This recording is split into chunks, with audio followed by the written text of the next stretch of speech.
So here is the main topic: securing the content on AWS with Okta or any other OpenID Connect provider.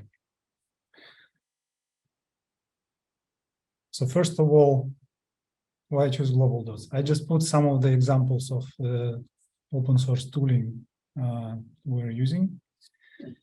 And of course, we're expert teams fitting into your every production environment and deployment stage and much more. So here is the solution for the client which I've built in the past. So basically, they had business intelligence and analytics software, doesn't really matter which one. And the data which was analyzed by it was uploaded by on-premise servers into S3 buckets. So from there, some cron job or job processing was done using, at first it was done somehow differently. Later on, it was done by jobs in Amazon EKS, and then uploaded to the databases.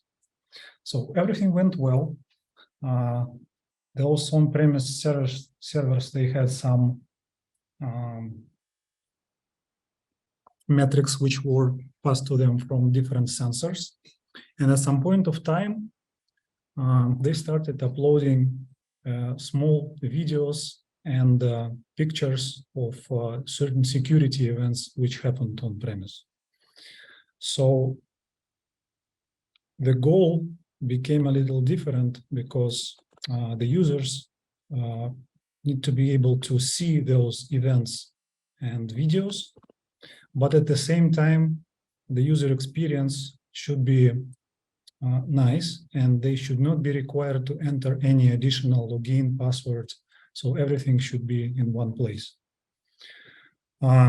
First, the main software tool which was used was analyzed, and we understood that it's not easy to upload those videos and pictures inside of this software.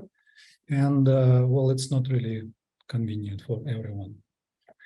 So we started thinking about how to implement it differently, and the solution was found. Basically, we decided to use the same buckets where the videos were uploaded, and to protect them with one of the ways which actually is AWS recommended way to protect those buckets. So first of all, we put a Cloudfront in front of those S3 buckets because we wanted the users to have to get this content as soon as possible with the minimal latency. And then one of the features of Cloudfront is you can attach a Lambda to it, which will take care of authentication. So in the example which AWS provides, of course, they are using Amazon Cognito because that's a service provided by AWS. But the company was heavily using Okta at the time, which was very convenient for them to get access to different services outside of AWS as well. And so my goal was to look if it's possible to integrate that kind of solution with Okta.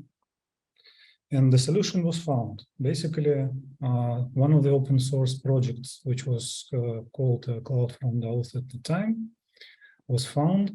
At the time when I found it, it was already archived for some reason, even though it was still very popular.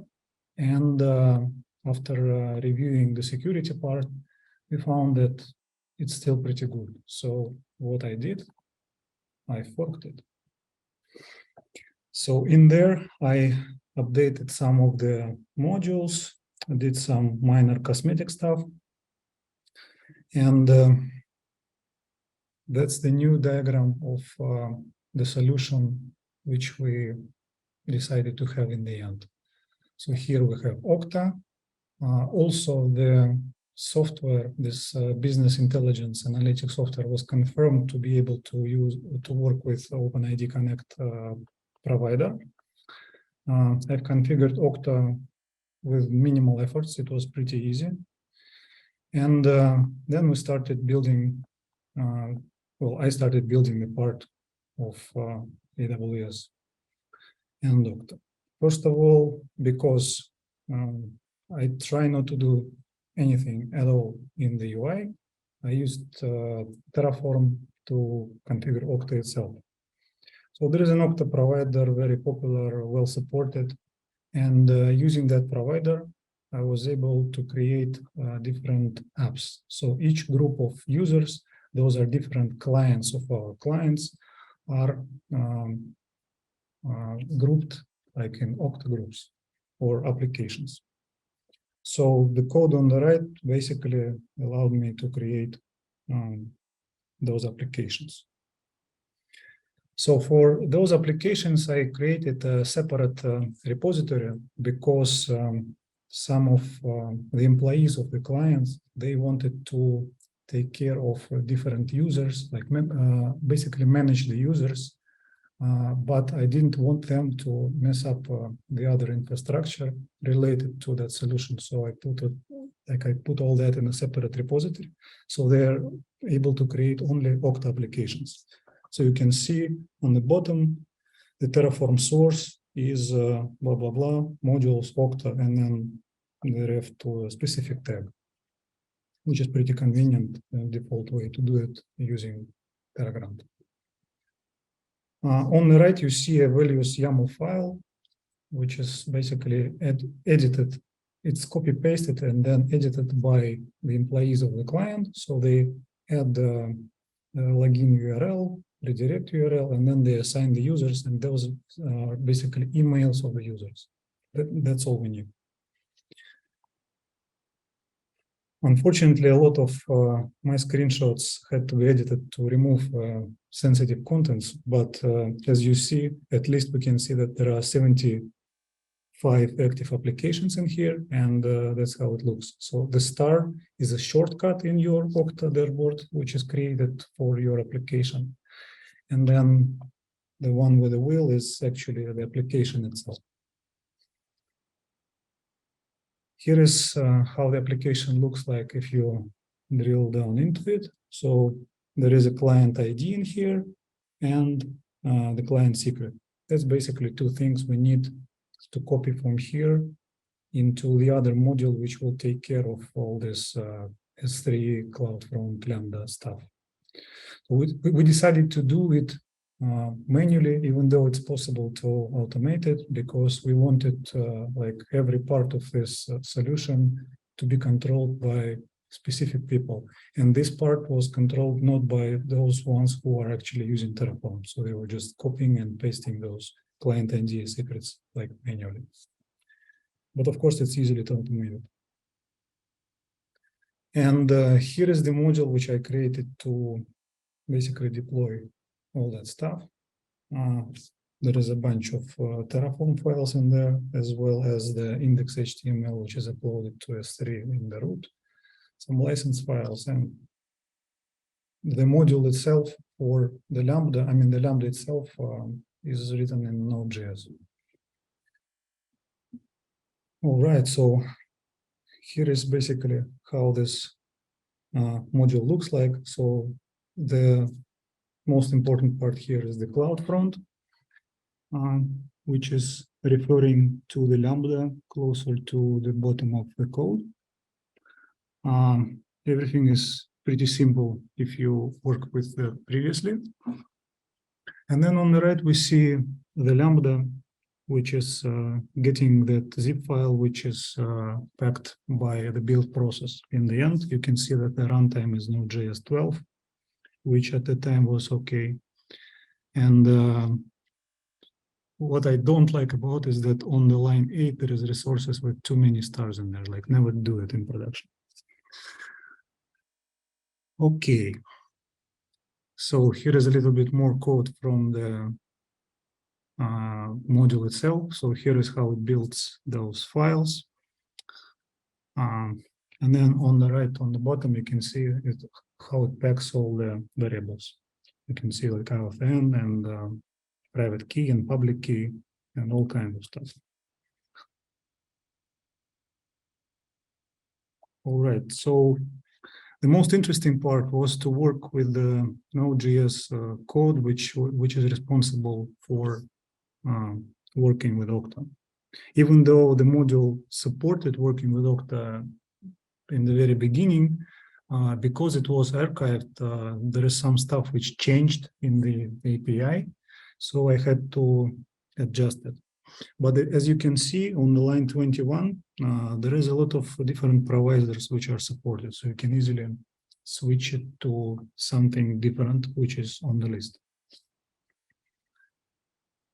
So here is a list of providers again, and on the right you can see the function which is actually responsible for working with Okta itself.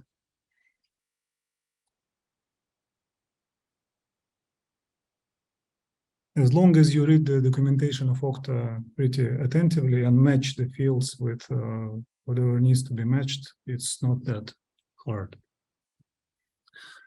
Here is a screen which probably every DevOps knows if he is working with GitLab. It's basically a Terraform apply, because one of the conditions of whatever I'm trying to do is to run it in the CI/CD environment, not from my local machine. Okay, and by running this module, what we have in the end, we have an S3 bucket with an uploaded HTML file in it. Also, we have a Cloudfront distribution with a custom SSL certificate, which we generated in a certificate manager in AWS, and all the nice stuff. Of course, the standard logging can be enabled, the cookie logging can be enabled, like lots of stuff can be tuned here, including enabling of AWS WAF. But at the time of the development, we did not need that. So on the bottom, you can see that the Lambda at edge is attached to this Cloudfront distribution. And then here is the Lambda. Basically, the code is right here. Doesn't have any triggers because it's triggered by Cloudfront distribution. You can see the IDRSA and IDRSA pub inside the environment, and basically that's all we need. This works nicely, but I'm not able to show you the UI UX of this solution because of the NDA. But as I said, it works with any OpenID Connect solution. So what if we decide to use it with AWS Cognito? No problem, let's do it. Just to remind you, AWS Cognito was not on the list of providers which were supported by the initial model. But it's pretty well documented, and as long as you read the documentation about any OpenID Connect provider, you probably know it all.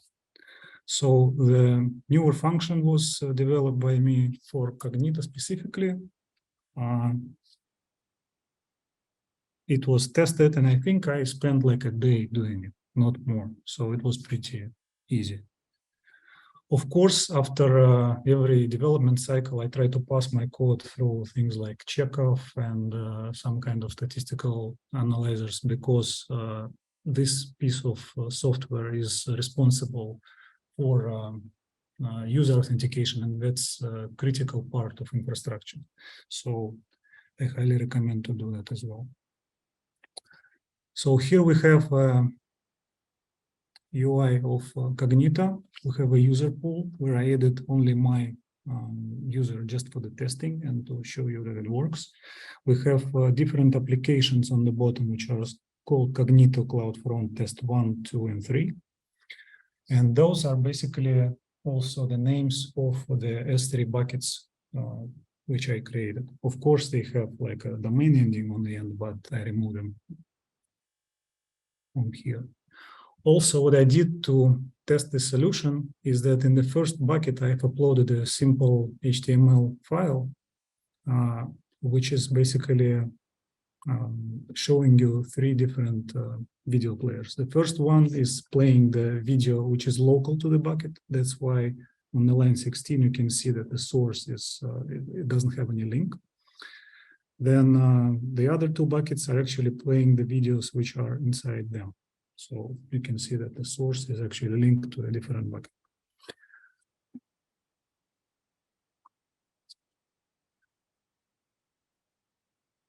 So when we go to the URL of the first bucket, we are presented with the UI, enter your email and password, which is already good. And take a look at on the right on the cookies. So right now, the list of cookies looks like this. So when I enter my username and password, what happens is that they're passed to Okta, and Okta provides you with a secure cookie. After that, the video is played from all three buckets at the same time. As you can see, there are 3 new cookies on the right, and they have the same contents. It means that Okta, like the Lambda checked the contents of this cookie in Okta and allowed you to open the page. And that's a win. We have a solution which works. Ta-da!